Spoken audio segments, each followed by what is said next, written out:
What's going on, guys? Welcome back to the channel, and today in this video, as you see by the title, we are working on my 2014 Polaris Ranger. Now this will be a video for all 2010 through 2014 Polaris Rangers, and what we're going to be doing today is replacing the battery. Now I will say this, and I have said this before in the past, that batteries are pretty simple to replace, but you never know, there might be some people out there that need help like this. So what we're going to do is I'm going to show you guys what we're replacing it with today, which is pretty awesome, and I'm super excited about it. And then we'll go ahead and I'll show you guys the tools that you'll need, and we'll get into this installation. We'll see you guys here in a sec. All right, guys, so I've got my battery right here with me. So this is the Optima OrangeTop battery. I got this for about 150 bucks. And then after tax and shipping was like 160 bucks or something like that. They say that this is one of the best batteries, or if not the best battery, to get for a Polaris Ranger. Now we're going to go ahead and unbox this, and I'm going to explain everything that it comes with and everything that it does, and we can get into our installation. So let's go ahead and open up the box. I will say that the box that it comes with is very nice, and Optima products in general are just very, very nice, I would say. So you open up the box, this is what you see. Get a little plaque here on the front, and it tells you about what comes with the battery, which is a power link. Now, I'll remove this, put this up to the side here. And this is basically telling you what is a power link and what it does. Now, it also comes with a bigger sheet for you. It's the same sheet that we just read off, which was right here. They just send you a bigger one for whatever reason that may be. They send you a pretty nice Optima sticker, all about stickers. And then they send you here the battery and of course all the other stuff. Now, I will say this is a really small battery. This is the Quad 12. Now, on Optima's website, which I will link this battery and or their website in the description box below, you get to type in all your vehicle's information, and it'll pop up either one or multiple different kinds of batteries that Optima recommends for your vehicle. And this was the only one to pop up for the Ranger, for the 2014 Polaris Ranger. This battery is significantly smaller than the one I currently have in there now. So I don't know if that's going to make much of a difference. So we're going to install it anyway, and we're going to go ahead and just get it done, and hopefully it all works out perfectly fine. So of course there's the battery, and this is a quad terminal battery. So you got 2 positives and 2 negatives, which is pretty nice. This is a police officer, I think. Yep, there he goes. And then also inside the box comes with the another package, which I do believe your power link is inside of that. We'll go through that here in just a moment. They send you a bunch of foam blocks. It's like EVA foam, but a little bit thicker. I guess a sticky back. And these are spacers for your battery. Now, like for the top, for the bottom of the battery, and for the sides. And I thought it was just for the packaging of the actual box itself, but I was wrong. And these are your, they've got a bunch of different sizes and whatnot for your application.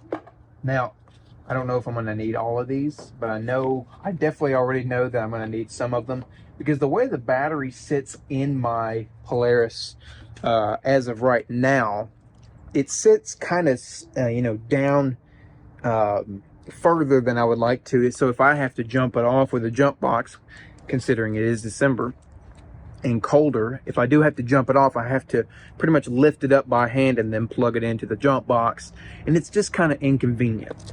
And then it comes with a good amount of hardware. We've got a couple packets of hardware as well.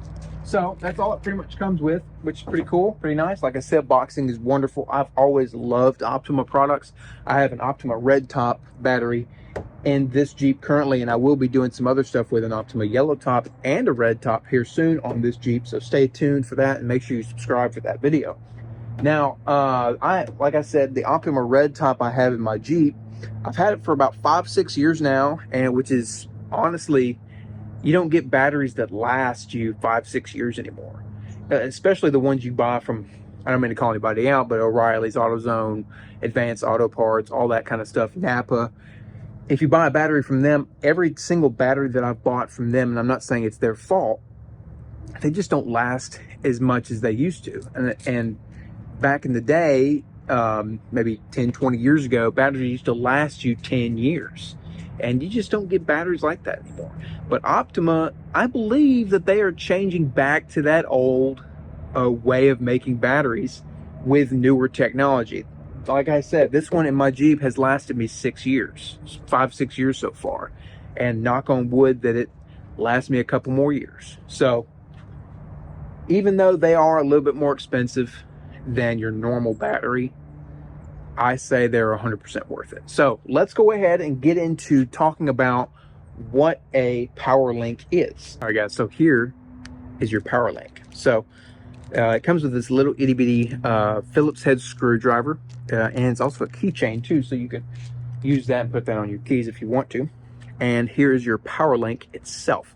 Now, I'm not reading a script or anything, so I'm just gonna summarize kind of what this thing does. So this is a battery management system, and what this does, it plugs up to your battery, which we will get into the installation here in just a moment, and it will tell you whether, one, if your battery is good or bad. Two, it allows the battery to store power to start up on, you know, cold or hot days. It does quite a few things. Like I said, I'm not really reading a script here, so I'm trying to just go off of memory here. It does a lot of really great stuff for your battery, and I'll link this battery in the description box below if you guys want to go check it out for yourselves. It's not an affiliate link or anything like that. You can just click on it and go check it out for yourself, and it'll tell you everything you need to know about the battery management system and the battery itself. So that's really all I know about these as of right now. There's a lot more that this battery and the power link does, but like I said, that's all I know. And the tools that we will need for today's installation all is the installation hardware that comes with your battery. I'll be using the Milwaukee M12 Impact. You will also need a Phillips head screwdriver. Now, the Phillips head screwdriver, I believe, is optional. It really depends on how you have your battery set up, your old battery set up in your Polaris Ranger. Mine takes a Phillips head screwdriver.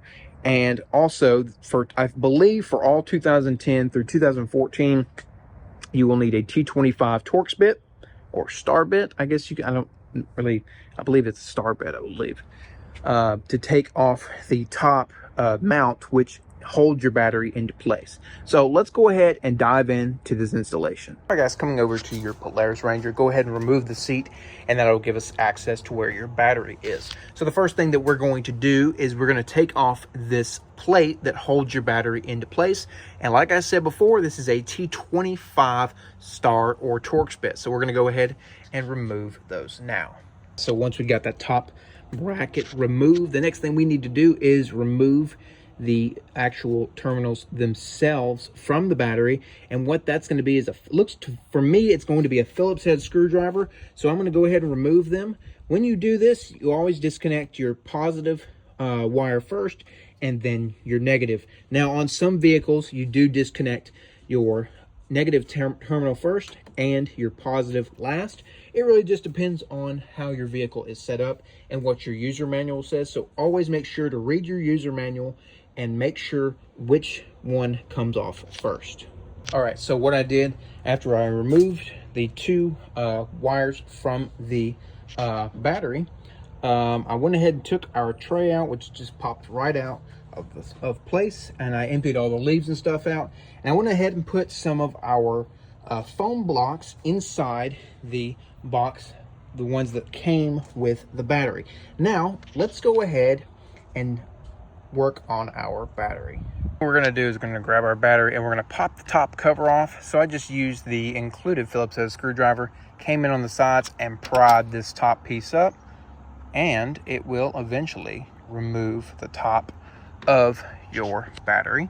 You're going to unravel your power link, plug it into your battery, and tighten these screws down nice and snug.